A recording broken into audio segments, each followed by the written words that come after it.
Alright, this video is for language arts teachers to teach you how to make an assessment in enCASE.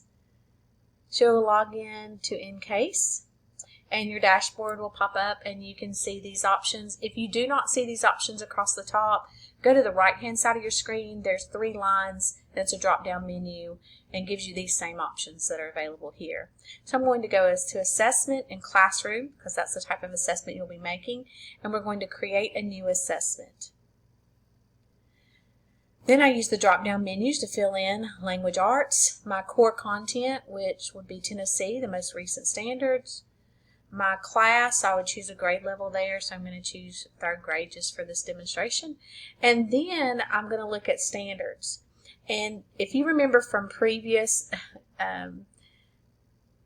programs we've used, lots of times if you just try to pick by standard, you're going to end up with several passages because you're picking by standard. So rather than doing that, I would go to my literature standards or my reading informational text standards and click on one of those. So when you click on, let's just do a literature standard there. You'll click on that standard and then you leave these the same and say load items.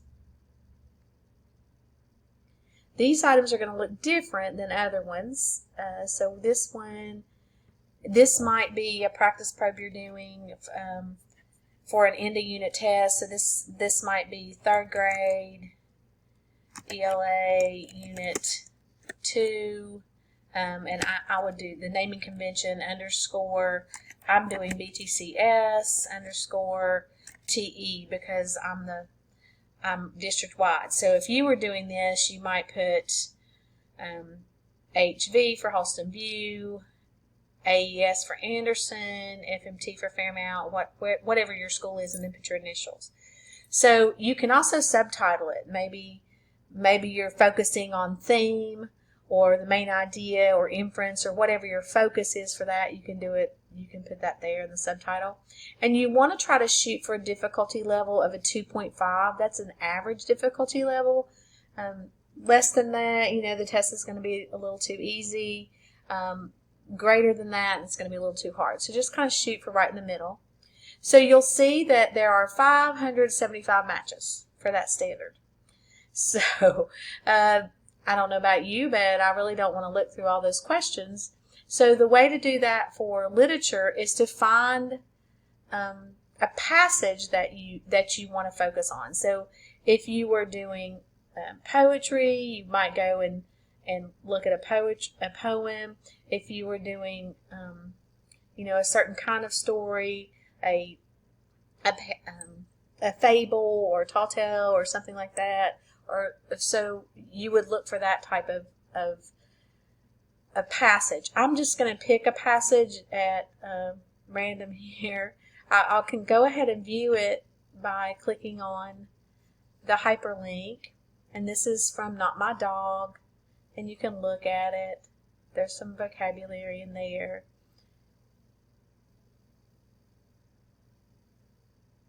And there's the passage. It has a little picture there. So illustration. So I'm going to go ahead and choose this passage just for this example. But what I want to do is add passage items. So when I look at that, I see there are 20 items related to this passage. And I can see the difficulty level, the specific standard. So you can either view each item like this, and you can say add that item and click next to add the next one and so on. Or you can just kind of view them here and say, oh yeah, I like that one because it's talking about the lesson and we've talked about that in class. The theme of the passage, you can click that one. Read the sentence, nothing was the way it should have been. What does the author mean by this sentence? I like students answering that type of question.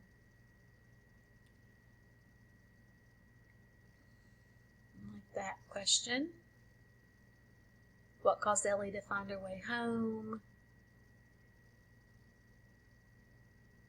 What does that mean? That's a good vocabulary type question there. Here's a two-part question. So part A, okay, that's very similar to this one. This is the difficulty level 3 as well. So we can, I like this because it requires students to support their answer. So I'm going to keep that AB one. And maybe because that one's so similar, I won't use that one right there. So you go down through here and select the ones that you want.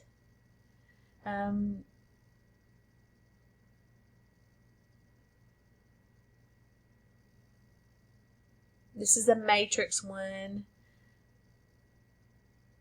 Those are pretty complex, and you can check that one out. It's a good option for students. We had a similar question about that, but I also like that it has what best supports your conclusion there, so I like that one. So you could go down through. I'm going to skip through some more of them, and I've picked these to be on my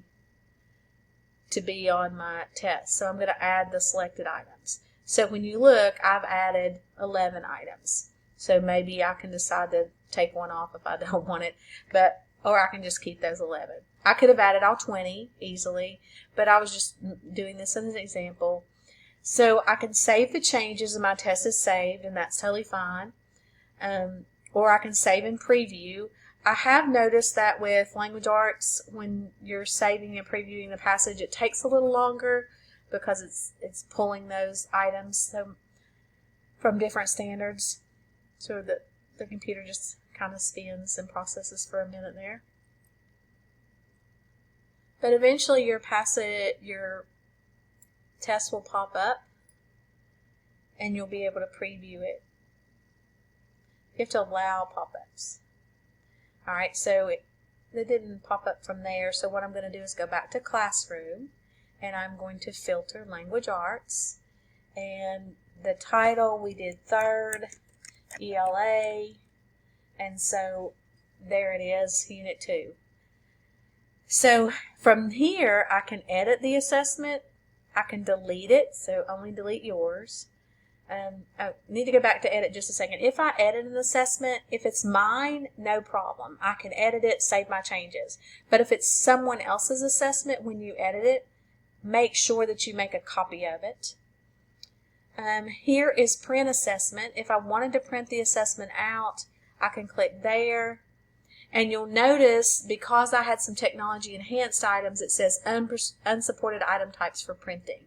So it won't be the best for printing this passage, but here's the passage and the test, and there's the questions, the AB, and this is why it did not want me to print it. Although if I was giving this on paper and pencil, I don't think it would be hard for a student to just check true or false. Not a problem at all. But there's my test. I can change the font and make the font larger, all the way to 16-point font, and then I can print it. I can print it to a PDF or just print. It opened in a new tab, so I'm just going to X out that tab.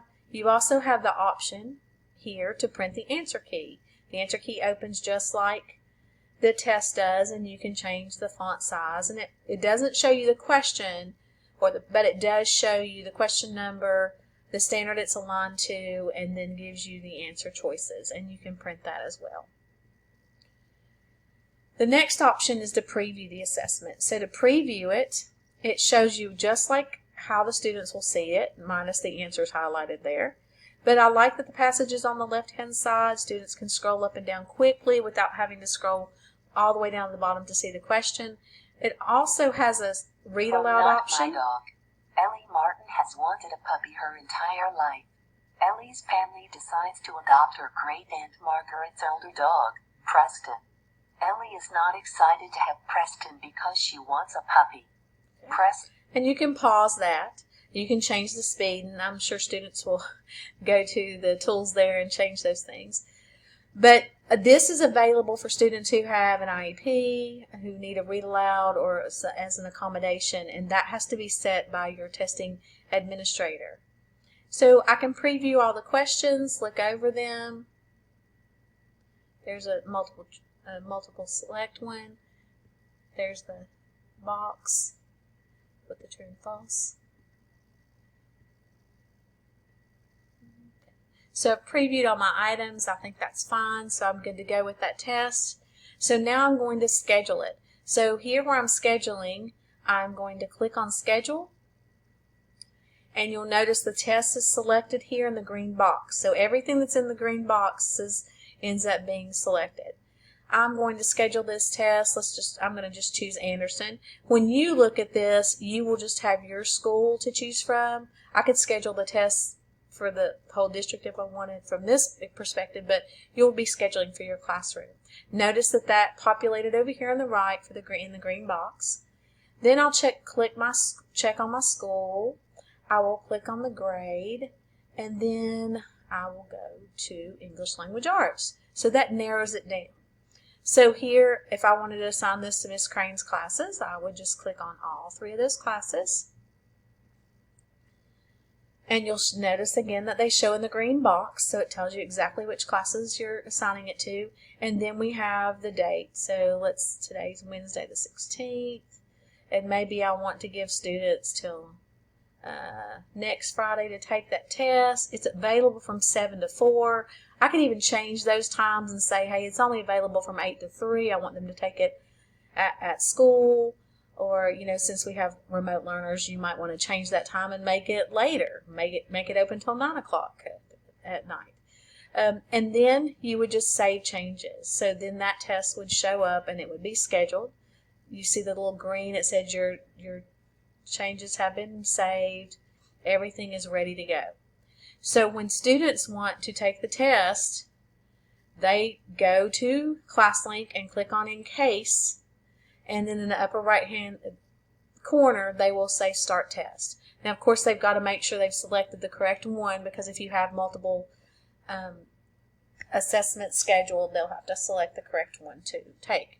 When students finish taking the test, they will have to submit, and it's very important that they submit, or you won't be able to see their grade, but they can go back. It will save their progress. If you have any questions, please let me know. I'm happy to help you individually through a Teams meeting or in person.